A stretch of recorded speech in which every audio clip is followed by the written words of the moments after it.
Hey y'all, welcome to another episode of Shattering Ceilings here on the Arena SC.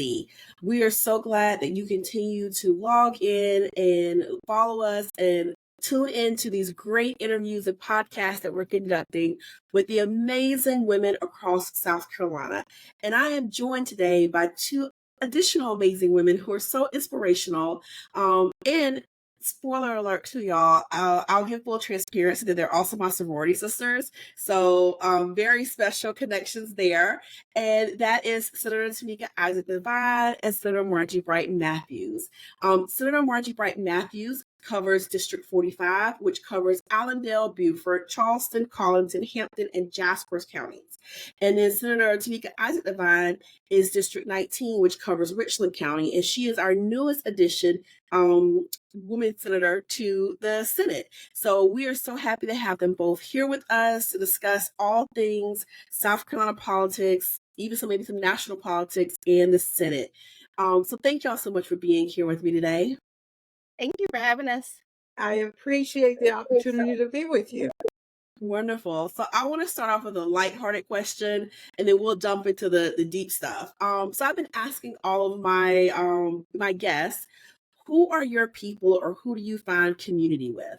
And I like to say I find community with serial plant killers because y'all, I can't keep plants alive. I just remembered to water my plants just now, and some of them are looking a little bad. But I would also say today I'm finding community with people who are trying to save democracy. National politics are just it's a mess, y'all. So if you're trying to save democracy, you are my people. So Senator Devine, who are your people? Wow. Great question. I would probably join you in the people who are trying to save democracy because it seems like there's it's wild of thinking that there's so few people who actually consider that a priority. But I would say really I find community and really kind of where my space is like-minded people, but mainly women who believe in the positivity and gratitude and taking every day, thanking God for his blessings and knowing that, every day is another opportunity to make this world a better place. Yes, thank you. Senator Bright Matthews? First, let me say I think I'm just diabolically opposite to the plant killer thing because that is my hobby. I enjoy cultivating plants. I enjoy my house plants. I have my flower beds outside. I have roses. I love growing things and I like just the process of it. So I am a little strange in that regard, but that is my way I get my exercise. I'm not a yoga person or just methodical walking, but I do like digging in the dirt. I'm a country girl. So that's a little different, but and so I tend to meet a lot of people at the flower plant shows. I know I'm weird. I like camellias, I like roses and things like that. And I have my fruit orchid. That's my hobby. So that's one thing. So yes, anybody that likes horticulture, that's who I'm talking to. And it's usually people over 80, unfortunately. but that is my quirk, okay? I like growing spices and cooking with them and things like that. That's why I'm a little healthy, I guess. Healthy as in PAKT. But anyway, that's my joy. The other thing is I find my people or any people, be it man or woman, who are unapologetically living their best life. I like to push the envelope. If you like hang gliding, I think you should do it. My husband and I are avid builders. We do it. And we unapologetically have gone out, and that's what we like doing. And now that we're older, we have a different set of friends than I had when I was younger, primarily because we have just said, and my mom only says you get to go around one time. So we have unapologetically just said, we're going to push the envelope and do what is necessary to enjoy what the little bit of time God has given us on this earth. I love that. I love that. And both of you are busy women, very prominent women in the state. And so I'm glad to hear that you have some community and that you have some way that you find joy in life, because there's just so much sucking joy out right now. So I'm glad to hear that you find that community. And speaking of that community, I want to talk about the women in the Senate. It seems like y'all have found community with each other, which is very interesting considering that there are some differences when it comes to policy positions. There were three on one side really and kind of three on the other side of the aisle. And but y'all found, or y'all are finding and have been finding community with each other, supporting each other. As of right now, I mean, they're still elected, so there's still six that we have, which we know will be changing soon. And I spoke with Senator Katrina Shealy recently, and she talked about the sister senators and the abortion ban and kind of what's going on in the Senate. So for Senator Brett Matthews, how did y'all decide to work together, and how has it been working with those three now outgoing Republican senators? We never decided. It just sort of happened. When you, regardless of what letter you came in under as a R or a D and how they identify you as, regardless of whether or not you're a Republican or a Democrat or an independent, when you sit in a committee meeting with a bunch of men, and it might be one or two of us in that room, and you've got a man that says, oh, a woman knows she's pregnant after 6 weeks, there's familiarity. There's statements like, if a girl gets pregnant by rape or incest, it's not the child's fault. She just needs to go ahead and have the baby and learn how to love on him. And then you hear other statements like, it's it's an ectopic pregnancy. How do we know God didn't intend for her to still have that baby? It's things like that after you hear it as a woman and you're sitting in the room and men are saying it, guess what? You get together as women and say, oh my God, I can't believe they said that. That's what we had to go through. And we had to listen through, even they would plant Black ministers in some of our committee meetings to try to relate to us why slavery and abortion is alike. And just crazy things like that. And we would just sit there and say, are you kidding me? So that's how we initially, it was never a plan. We would just leave, or in the meetings just have our mouths agape because of some of the ludicrous things that they would say that told us that they had no idea what it was like to be assaulted as a woman and have to have a baby, or what it would be like to, if you wanted to have an abortion because of date rape, that you now have to make a report to law enforcement in order for your physician to even be able to talk to you. They don't know what it feels like as a woman sitting in a room and you hear women telling us who want to have their baby, but that the baby is basically does not have a heartbeat and has died in them. Those women go to the emergency room. We have heard stories of women who were at the emergency room and the doctor sent them to the parking lot to say, oh, you have to be septic before I can even give you an abortion. Otherwise, I could be locked up by the state of South Carolina. Stories about women is what drew us together. It wasn't the abortion issue. All of us believe in life. We just don't believe in forced birth, and we don't believe a woman's body is to be considered a possession of a man. Wow. That I can only imagine. I did listen to some of the testimony and some of the, can listen into some of the committee hearings where you can. And I can only just imagine being in those rooms and being the only woman at the table and having to hear this and advocate for this, or advocate for the women in the state. And as I was telling Senator Shealy, I was like, even though you may not be somebody's elected official, you are representing all of the women across the state. So y'all Right. really do have a lot on your shoulders representing all the women across the state, because there are so few of you, unfortunately. But there were 5 and then there were 6. So Senator Isaac Devine, how has it been entering into the Senate as the 6th woman in the Senate? Out of, again, y'all, there are 46 of them, and there are 6 women as of today, and that number, unfortunately, unless some things change in November, is down to 2. So how is it right now? And then we'll talk about what the future looks like. But how is it right now, as you've come in January, into this position? I mean, it's been amazing. It really is truly coming into a sisterhood. I mean, you don't come in saying she's a R, I'm a D, we're not going to get along or anything. It was really coming into a sisterhood. I remember when I won the primary back in October. Um, the first folks who reached out to me were the sister senators. They all called or texted and said, congratulations. We know you got one more election, but look forward to working with you. I won't forget. I don't forget.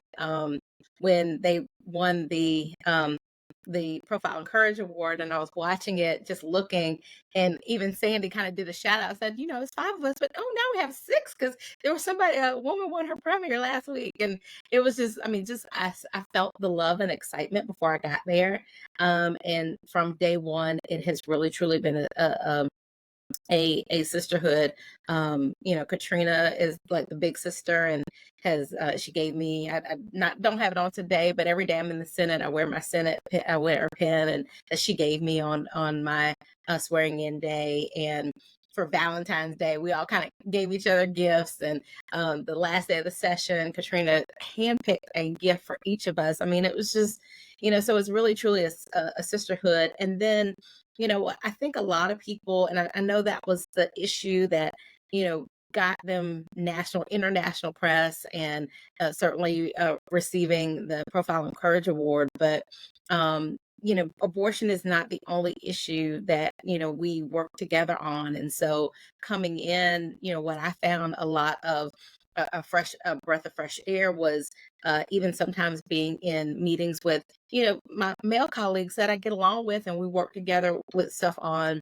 What I found with working with the sister senators were, we would get together, whether it was going out after session or meeting in someone's office and just talking, and then that talk going into, hey, we've got the feminine hygiene tax bill coming, how can we get that through? IVF, Margie in the first day, said, I'm about to file a bill to protect IVF, and we all signed on to it. So it was just kind of, there were more issues that were family issues that that we just organically talked about how important it is to South Carolina's families and our communities, and how we were going to move the needle on those issues. So it was a sisterhood first, but also became a real strategic alliance to talk about how can we put party aside and put where you live in the state aside, and work together for the betterment of the citizens of South Carolina. And that is what South Carolina needs. We need more of that working together, because the reality is, y'all, the way that our state is drawn, we have to work across the aisle to get things done. And as you can see, these women have been the spokeswomen for all of us, for the 51% of the electorate that are women. The 6 of them have been holding it down for us. But then June came, and the primaries came, and I saw the pictures of y'all supporting Senator Shealy at her watch party and things of that nature. What are y'all thoughts on what happened in June? You want me to be honest? I want your honest reaction. Yes. That is jacked. Here it is, especially Katrina. Katrina has passed, out of all legislators, Republican or Democrat, she has passed more bills to benefit women and children in this state than anyone else, and veterans. She's the chair of that committee, and not even 8,000 people came out to vote in Lexington to give her a pat on the back, say, good job done. They allowed dark money from outside of the state on this abortion issue. They allowed, and she had to endure folks coming to her church, flattening her tire, shooting at her house. she had to endure people putting billboards up calling her a baby killer and everything. That's why I said it's really unfortunate what has happened, because it seems like that's the litmus for how politics will continue in the future in South Carolina, all to the detriment of women, children, veterans, families. Katrina worked tirelessly to change DSS so that children are not treated cruelly. She basically got she held hearings all over the state for 10 years so that DSS would reorganize and they would get a new director. And how did she get paid for it? On this abortion issue, dark money through Citizens for Life. They came in and they did billboards calling her a baby killer. Now, what does this say? And they do the same thing to Senator Sin in Charleston. They did the same thing on the same issue.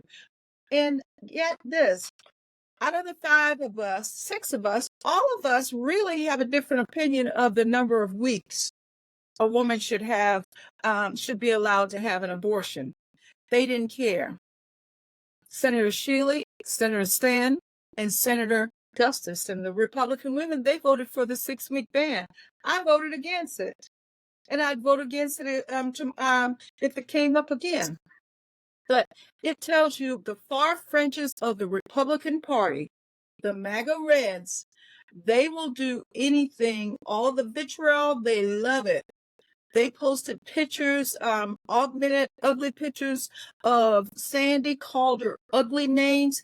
That's what politics has turned to in South Carolina on issues of such as reproduction rights. No, it's not reproduction. They believe in pro-birth under any circumstances. They're not pro-life. And they don't care. They will go after their own at all costs.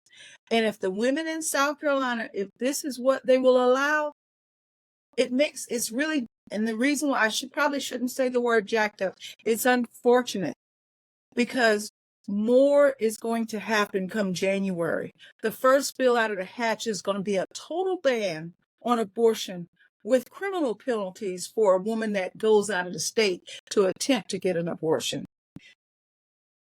There are 55% of women in South Carolina. If we're going to allow this to happen to the Republican women that were fighting for their rights, it makes the woman feel kind of helpless, doesn't it? Well, I do. Because the worst thing about serving in politics, and Tameika has been serving for a very long time in city council, the worst thing is sometimes you feel that the people you're fighting the hardest for and working tirelessly for and leaving your home to take care of, they don't seem to notice you. And all you ask is for that one day out of the year for them to come and say thank you, and that's to vote. Yeah. Mm-hmm. I echo what Margie said, and I've said several times, the thing is, I know Katrina and I know her passion for service. And even for me, like when I left the city in my 2 years out before I came to the Senate, I still kept serving. And I told people that what I realized and what I knew in my heart is that service isn't limited to the elected position. I still could serve my community. And I did, that 2 years as an advocate. So I have no doubt that Katrina will still give a lot to this state. And so I don't feel like she lost that election. But what I tell people all the time is, I feel the citizens of South Carolina are the ones that lost. That's true.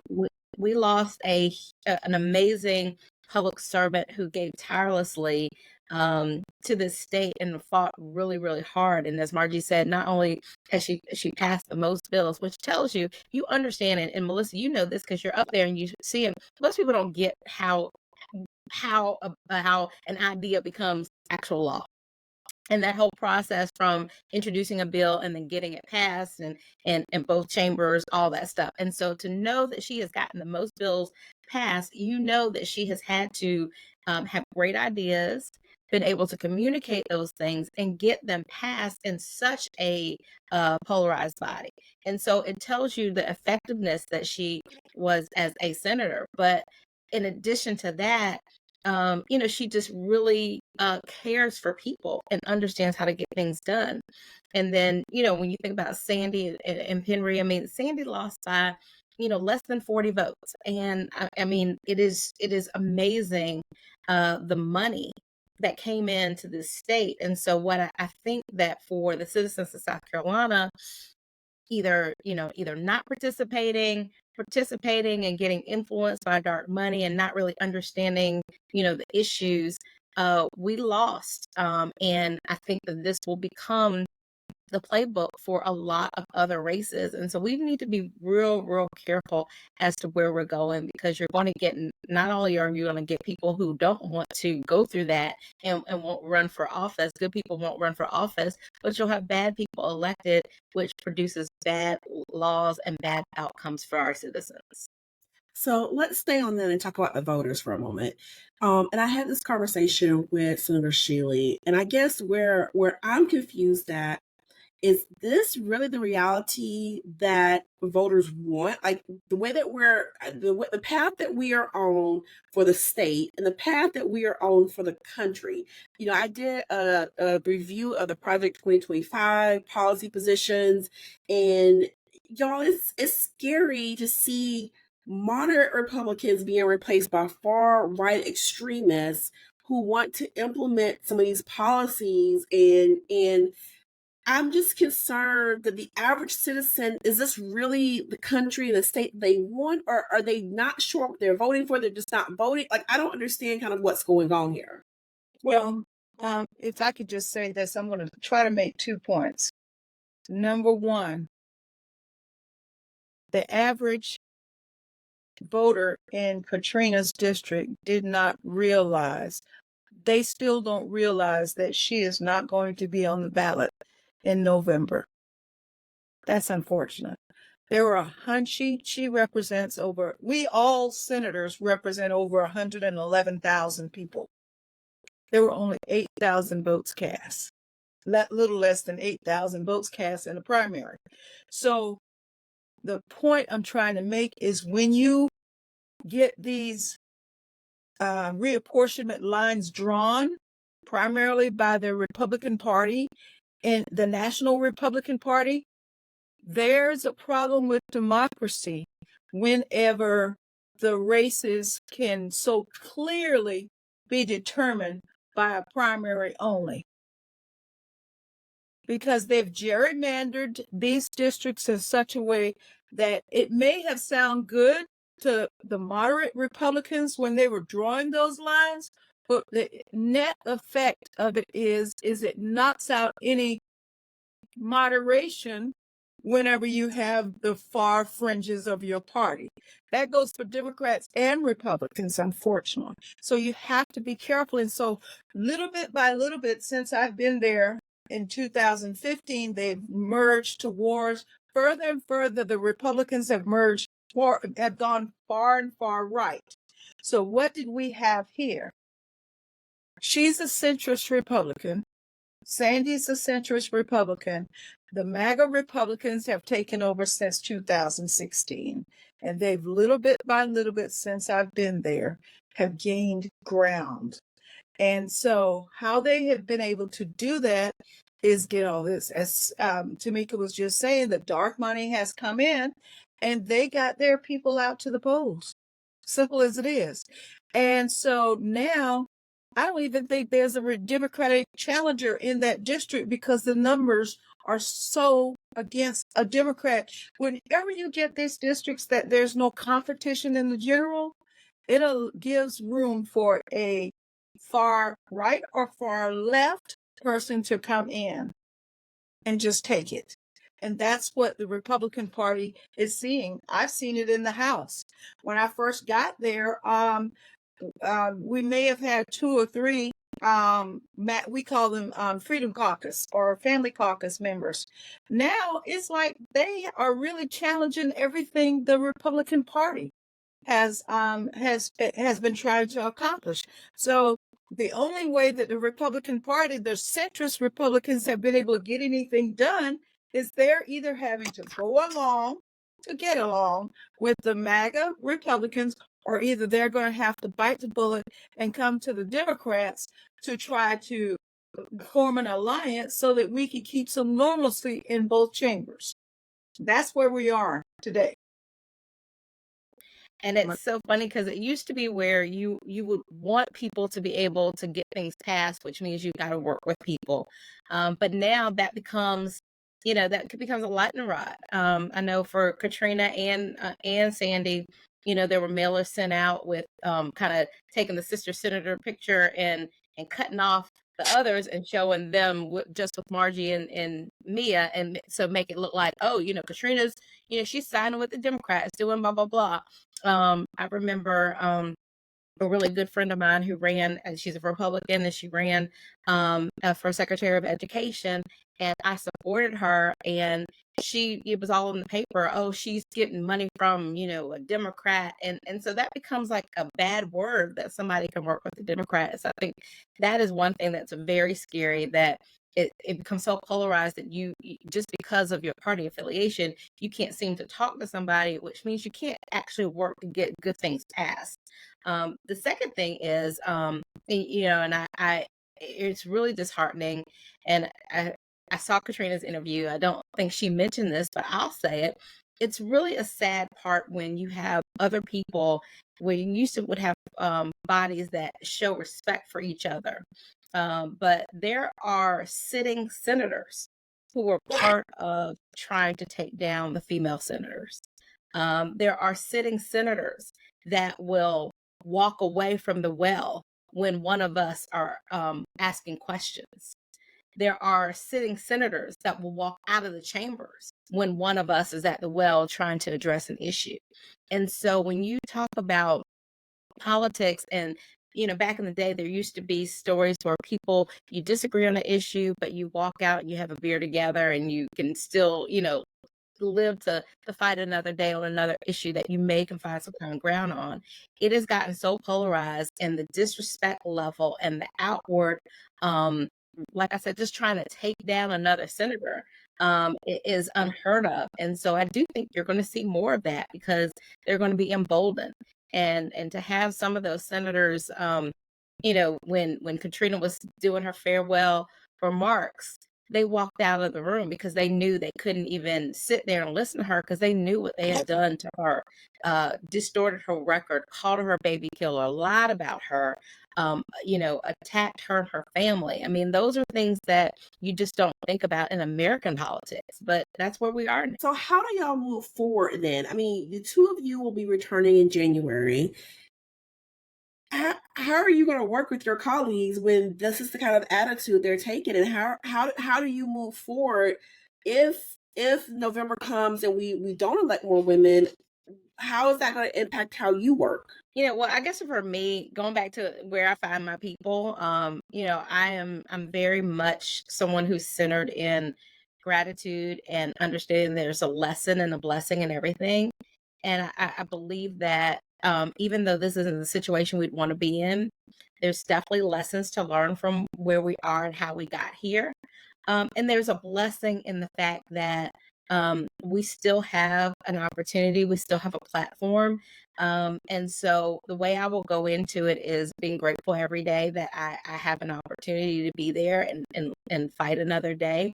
And although the fight is going to be extremely hard, much harder, it was already hard, but much harder than it was before without having our other sister senators there. I think that hopefully this is an opportunity for us to really show the citizens of South Carolina where we've come to and how we need to understand the strategy on how we got here.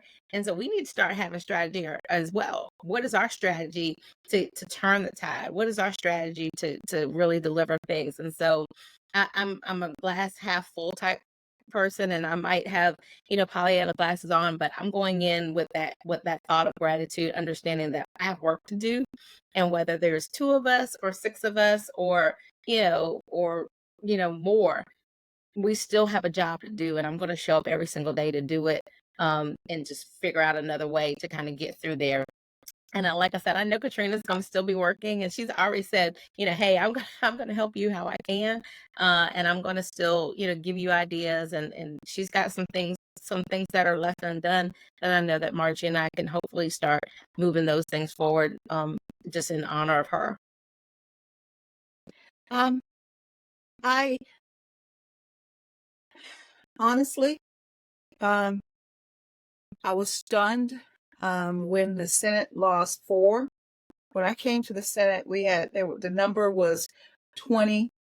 It was 20 of us, Democratic senators, and I was stunned 4 years ago when we ended up losing 4. So we're down to 16 to 30. If we lose one more member, there'll be no need for a filibuster in the Senate. They have shown us, how Maya Angelou say, you don't have to, if someone shows you how they're going to treat you, you need to believe them. They've shown us how they treat us when one person is absent. They shove things down our throat. So I'm going to believe that if we lose just one member, they're going to shove everything they want down our throat. The first bill coming out in January, we have pre-file date in December. It's usually the second week in December. I can assure you that S1 is going to be a total ban on abortion. That is going to be, we've got infrastructure issues, we've got education issues, we've got a lot of fights on that front. We've got things to bring clean air, clean water in the state of South Carolina. They don't care about any of that stuff. They're going to let the far fringes ram that down throats. So Margie, on a personal level, feels one way, but Margie, on the professional legislative level, I'm just going to sit back initially and just make an assessment of the landscape of who's doing what, because I understand we have a lot of interesting characters on the far right that will be entering the chamber. And so I think just like I'm a big spades player. I like to assess my opponent. And so I will probably be sitting back and figuring out where their positions are and how to best approach them, and hopefully try to figure out a strategy forward.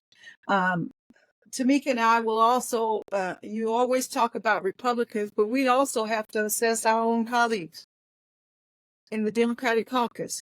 As women, we have to assess that too, because there's another front that I found coming in, because for a couple of years, I was the only female Democratic senator. So that's something else that Katrina and I had in common, because we were able to talk about how our Republican and our caucus members viewed us and how we needed to be quiet and let them and follow. Okay. So we've got fights on a lot of different fronts. The only way I can think of to handle it is handle it prayerfully and be strong and be stern and say what you mean and mean what you say. And sometimes you just have to forge forward and ask God to give you some guidance on how to represent your constituents as best as you can. Because it's hard coming up there. I believe it's hard, and that's what y'all are here for, is to represent your constituents. But I always say, we've talked a lot about, you mentioned several times about how hard it is to serve as a woman amongst all the men up there. To the people that are listening, there are people, and I do the work I do trying to get women elected to office, and I have people walk up to me and they're like, well, why are y'all focused on women? Why not get men elected? Like, why are we not trying to get more men elected, or why are y'all even focused on women? And what would you say to that? I mean, I know I try to, tout the statistics and why it's so important, but what would you say is the important reason that we're talking about women in the unique position of serving as a woman, and the void of not having more women at the table with you? Is that to both of you? Tameika, you want to do it? You know what? I tell people all the time. I've never asked anybody to vote for me because I'm a woman or support me because I'm a woman. I do think that being a woman gives me that's a cherry on top. I'm first of all, I'm most qualified, so I always tell people that. But for me, I think it's important that we have women at the table, and a diversity of views, no matter where you're from. I mean, even Margie and I, we're both Black women from the South, both Deltas, both mamas. We have lots of things in common, but we still have different life experiences. So we still bring different things to the table. So I think it's important that you have those different lived experiences to the table. But the reality is, women have different lived experiences. And I heard you say this. I always say this all the time. And I heard you say it in your interview with Katrina. But, women's issues are family issues. Family issues are community issues. But I take it even farther. Community issues are South Carolina issues. And so if you want to have better policy in South Carolina, you need women at the table, at all tables, the legislative table, the policymaking table, CEOs of companies. And so we have to look at diversifying that. And that starts with making sure that we have women who are willing to serve in these different capacities, but that we give them the opportunity. And so when people ask me, why should I vote for this person, or why should I be worried about having more women at the table, we do things differently. And we approach things differently. And I think the sister senators are a huge example of how you can look at an issue, have different opinions on that issue, but come together to come up with a resolution. And I think that if you find more women at the table, on the legislative table, you'll find that a lot of these issues that South Carolina has been dealing with for a very long time, they get solved. I don't see why we can't bring up the fact that we need women at the table. I agree with Tameika wholeheartedly. 55% of the electorate that in this state are women, but less than 10 are legislating or on their behalf. Oh, come on. If it had been the other way around, we wouldn't be having this conversation at all. It's simply a way of trying to shame us into bringing the issue out. When shame on them. Women got the right to vote after Black men got the right to vote. Come on. I don't hesitate when I say, we are not your chattel. We can think, we can do all the things you can do. You might be a little stronger physically, but we can think of another way to get the ox out of the ditch. And I don't hesitate in saying we need to be at the table to strategize for at least those. If you don't think we can strategize for our sons, grandsons, brothers, and granddaddies and daddies, perhaps if you want to relegate us just on women to begin with, we'll take that. But we believe we should be at the table for all of South Carolina, because every man has a mother. Hopefully, he has a significant other that might be a woman that he's concerned about.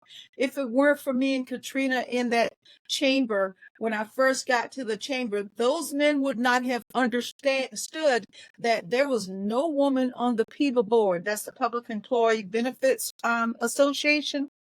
As we were getting Blue Cross Blue Shield, and we had to pay a higher copay just to get a pap smear and a mammogram. But for us being in there and bringing it to their attention that state law requires that you diversify these boards, teachers, legislators, government employees would still be that are women would still be paying more for a pap smear and mammogram.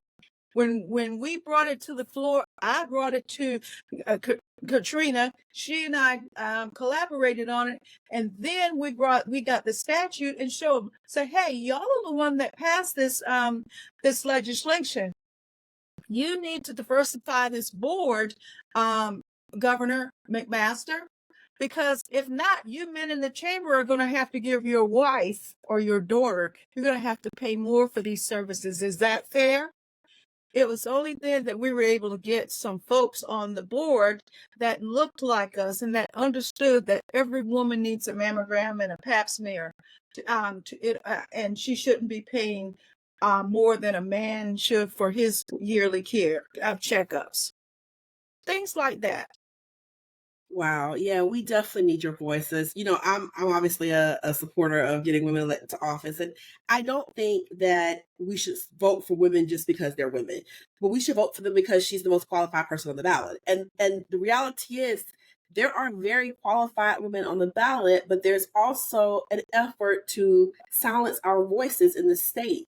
And that has been happening. And unless we elect more women, we're not going to have fighters, to join Senator Bright Matthews and Senator Isaac Devine to fight for our rights here in South Carolina. So, what would you tell? We have an election coming up in November. We have a couple of months, before that election. What would you tell to our listeners about the upcoming election? What they should be doing. What would you say to them? That it's not enough for you to vote. Mm. Election day in November is one day when I have the same power as the woman next door, or that the guy down the street has the same power as I have as a senator, or that the governor has. That day, every vote counts the same. And if they want to make their voice heard, they need to not only vote that day, but they need to make sure that other women or like-minded men vote. And I don't know how you do that other than to tell them and to remind them or take them to the poll.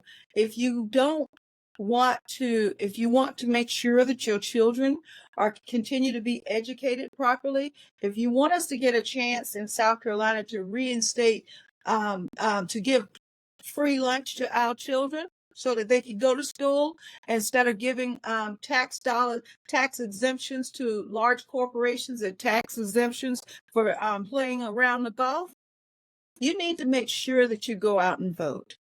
It's not only about, because not every woman is a good legislator. We need to think about that. Every woman is not a good legislator. And every man, just because they look like you or might be in your same party, may not be the best legislator. You need to be an educated voter, know who you're voting for, make sure it's not just somebody taking up space, but somebody that is advocating for your community, advocating for your children, advocating for your families. We're coming in with the knowledge. You're dropping gems there. Senator Hattie Devine, what would you say to that? Now, I echo. I mean, first of all, voting is one day. We need to be engaged, all year round. We need to make sure that we're looking at what happens. But I really want people to understand every single election is important, but we are at a critical time. There's already a supermajority in the House.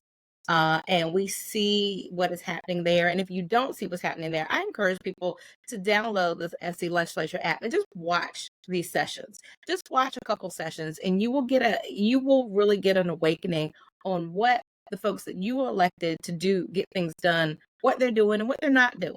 Exactly. But there's already a supermajority in the House. As Margie said, we are one seat away from there being a supermajority in the Senate. And so people need to look at this. I have Republican friends who will even tell me, they're like, we feel like it's way too lopsided. And there's I'm a Republican, but some of the things that Republicans are doing, are not, what I believe.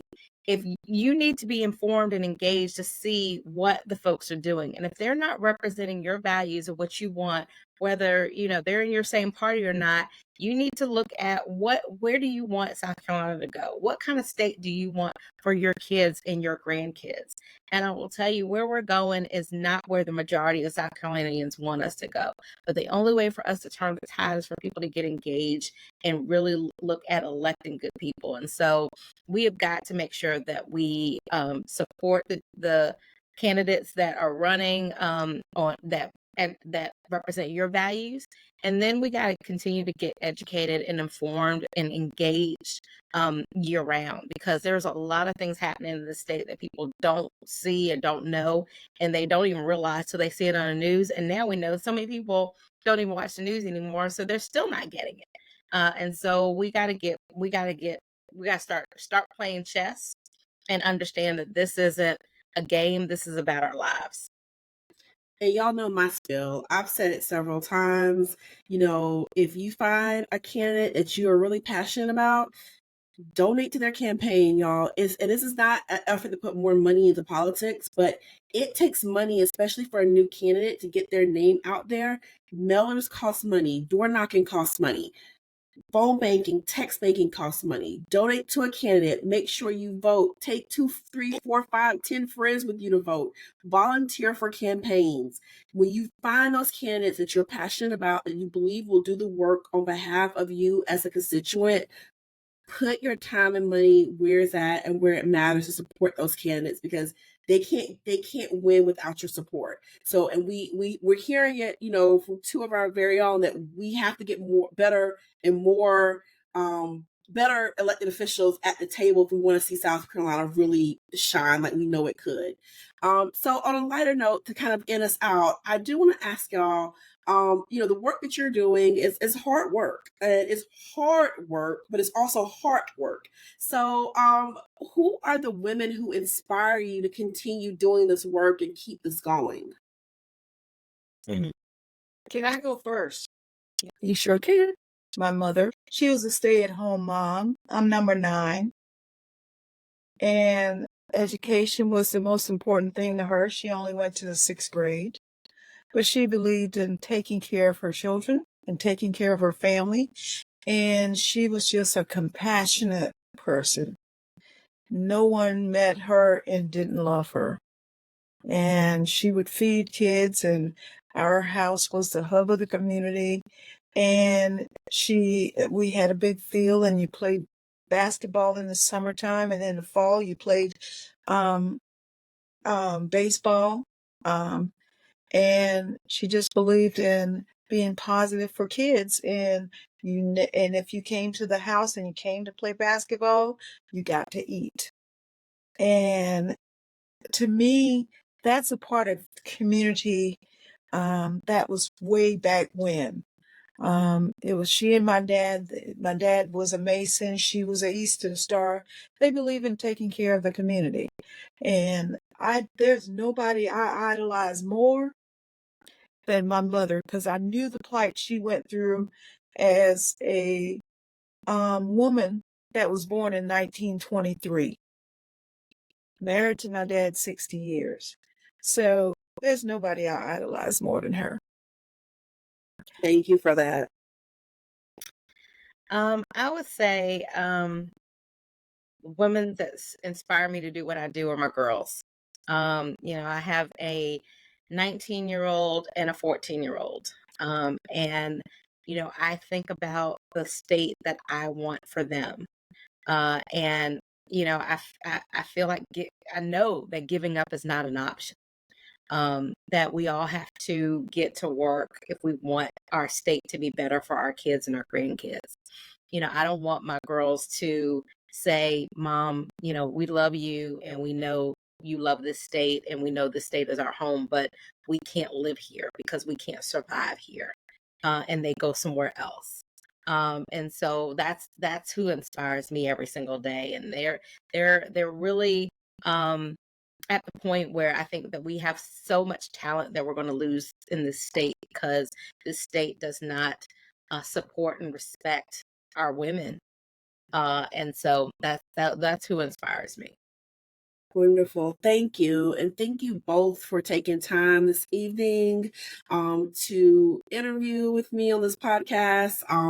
You two are women who are shattering ceilings. You are breaking glass ceilings and you are doing the work in your community and speaking truth to power, which we need more of. And while you may have women who inspire you, you are inspiring other women to get out there, work in their community, run for office. So thank y'all so much for running, serving, and the sacrifices that you and your family are making to be public servants. I appreciate you both. Thank you. Thank you. Thank you for having me. Thank you. And thank you to our listeners. Y'all know what the deal is. Go ahead and subscribe to the Arena SC so that you can make sure you are first to hear content like you heard tonight or today. So we appreciate our listeners. Thank you so much. And we'll catch you next time on Shattering Ceilings.